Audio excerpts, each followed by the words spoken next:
வழக்கறிஞர்கள் சமூக நீதி பேரவையின் தலைவராக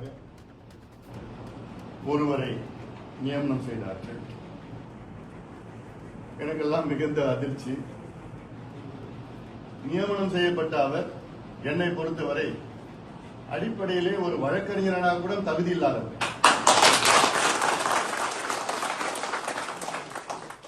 ஒரு வழக்கறிஞராக தன்மை எதையும் நான் பார்த்தது கிடையாது. எந்த தன்மையும் கிடையாது, எந்த தகுதியும் கிடையாது. அது ஒரு பக்கம் இருக்க, நம்முடைய வழக்கறிஞர் பாலு தலைமையிலே 22 ஆண்டு காலமாக வழக்கறிஞர் சமூக நீதி பேரவை மிக சிறப்பாக செயல்பட்டுக் கொண்டிருக்கிறது.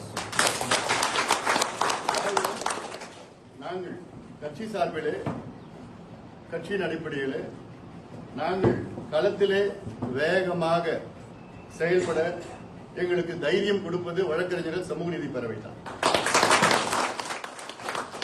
நாங்கள் களத்திலே தைரியமாக செயல்பட்டுக் கொண்டிருக்கின்றோம். எது வந்தாலும் பார்த்துக்கலாம் என்று ஒரு அறிவிப்பு வெளிவந்தது. திடீரென்று வழக்கறிஞர்கள் சமூக நீதி பேரவையின் தலைவராக ஒருவரை நியமனம் செய்தார்கள். எனக்கெல்லாம் மிகுந்த அதிர்ச்சி.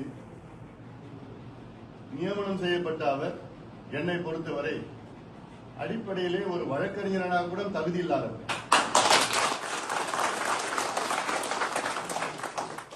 ஒரு வழக்கறிஞராக தன்மை எதையும் நான் பார்த்தது கிடையாது. எந்த தன்மையும் கிடையாது, எந்த தகுதியும் கிடையாது.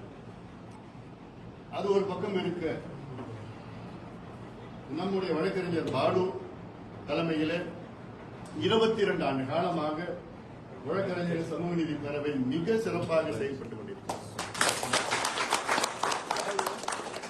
நாங்கள் கட்சி சார்பிலே, கட்சியின் அடிப்படையிலே நாங்கள் களத்திலே வேகமாக செயல்பட எங்களுக்கு தைரியம் கொடுப்பது வழக்கறிஞர்கள் சமூக நீதி பேரவை தான். நாங்கள்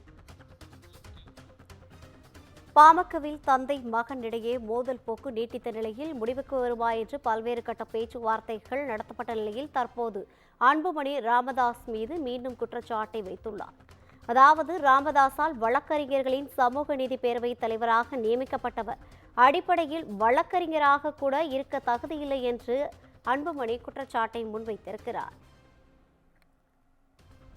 வழக்கறிஞராகும் தன்மையும் தகுதியும் கூட அவரிடம் பார்த்ததில்லை என்றும் பாமக தலைவர் அன்புமணி குற்றம் சாட்டியுள்ளார்.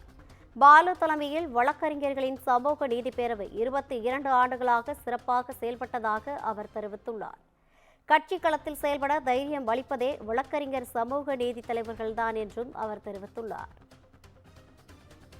ராமதாஸால் வழக்கறிஞர்களின் சமூக நீதி பேரவை தலைவராக நியமிக்கப்பட்டவர் அடிப்படையில் வழக்கறிஞராக கூட இருக்க தகுதியில்லை என்றும் வழக்கறிஞராகும் தன்மையும் தகுதியும் கூட அவரிடம் பார்த்ததில்லை என்றும் விமர்சித்துள்ளார்.